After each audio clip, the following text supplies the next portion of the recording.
niri iruditzen zait oso berezia dela zine-areto hau, zine-areto honek ez eukitzea programatzaile bakar bat, ez? Baizik eta erakunde ezberdinen artean egiten dugula programazioa. Horrek nire ustez eskaintzen duena da oso programazio anitza.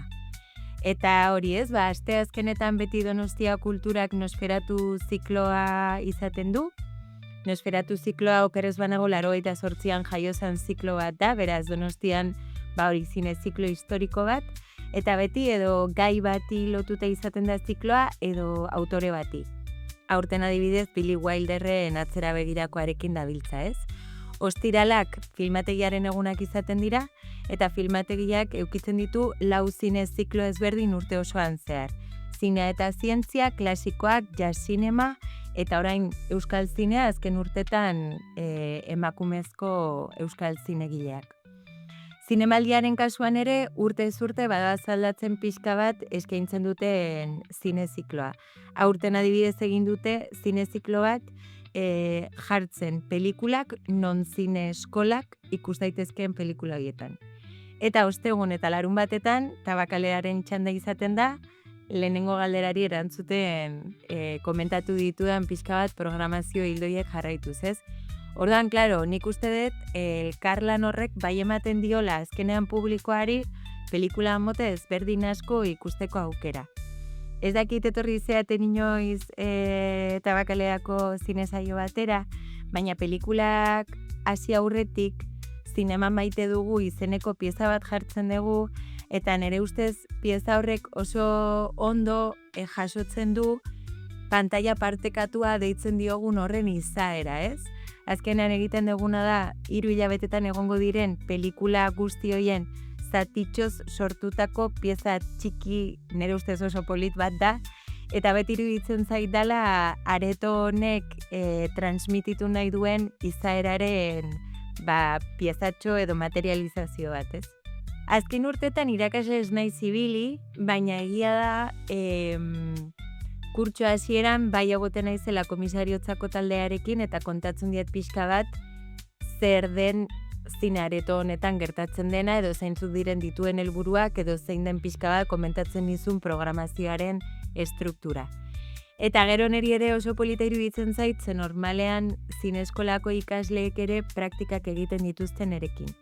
Eta hor bai hartu emana oso pertsonala izaten dela, eta nik ere, igual nire lanari esker ere, edo igual nire izaerarengatik, baina bai saiatzen naizela ikasleek autonomia asko eduki dezaten esperientzia horretan, eta benetan esperientzia izan dadin zine programatzaile bat izatearen gertukoena, ez?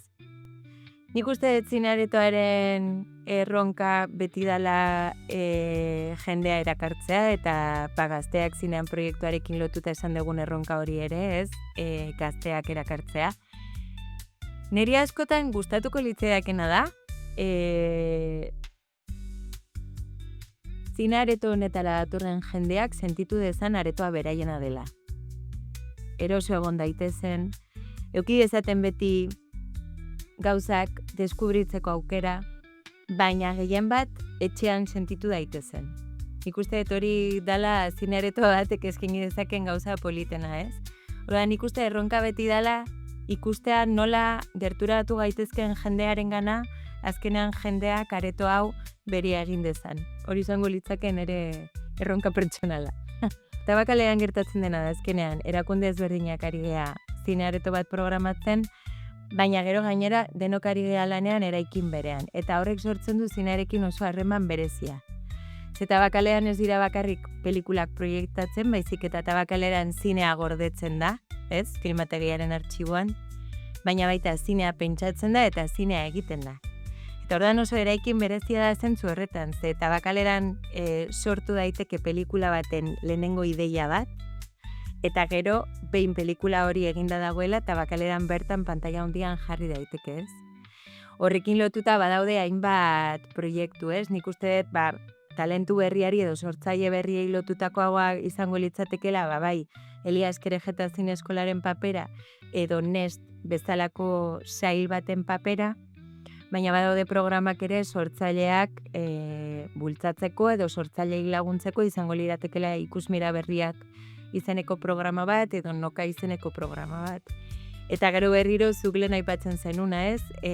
Logika komertzial batetik haratago dagoen zine baten apoioa edo zine batengan sinismena, ez? Eta kasu horretan, egongo lirateke bai Zabaltegi Tabakalera saila zinemaldian bertan, edo gure kasuan, lehen komentatu dizuan programazio hildo hori ziner garaikideari lotuago, ez? Adibidez da, Jaume Claret izeneko zinegilearen kasua, ez?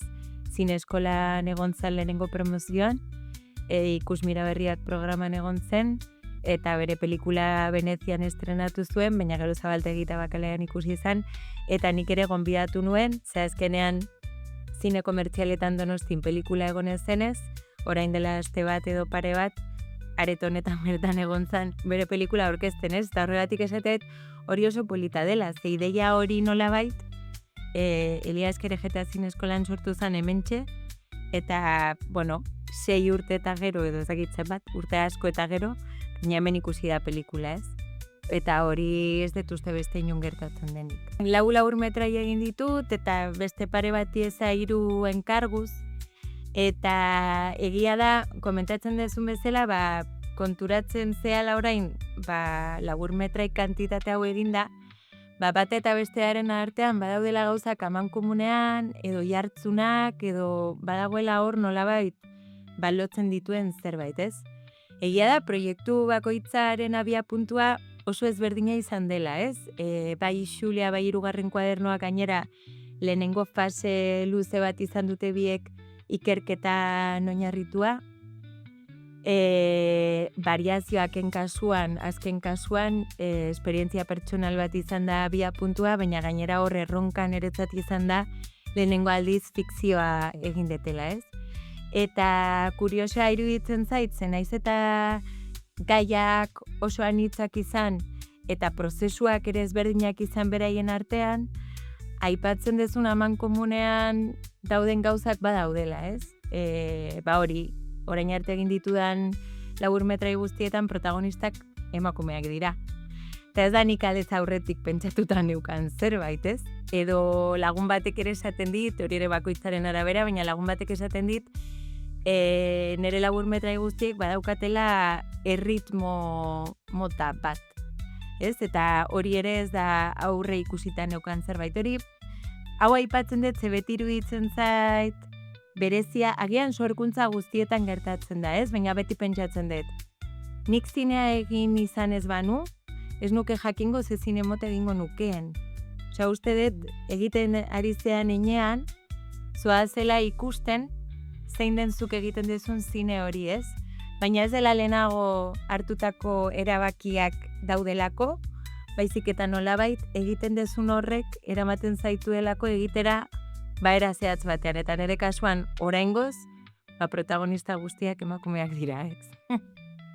Bai, Berlinale Talent Lab programara aurkeztu nintzen idazten ari naizen luze metrai batekin, eta hor jarraitzen dut, oraindik uste dut goizegi dela ezer kontatzeko ze izenburua eta denari naiz aldatzen behin eta berriro, baina ez hori bakarrik, baizik eta orain beste luze metrai berri bat hasi naizela idazten. Hori ere uste bakoitzaren arabera asko aldatzen dela, baina niri adibidez orain ikusten ari naiz ere luze metrai baten proiektuaren kasuan direla horrelako prozesu luzeagoak, ondo ari dela etortzen bakar batean zentratu beharrean, momentu honetan birekin ibiltzea saltoka batetik bestera eta ikusiko dugu inoiz bi hauetako zein den pelikula izatera iristen dena.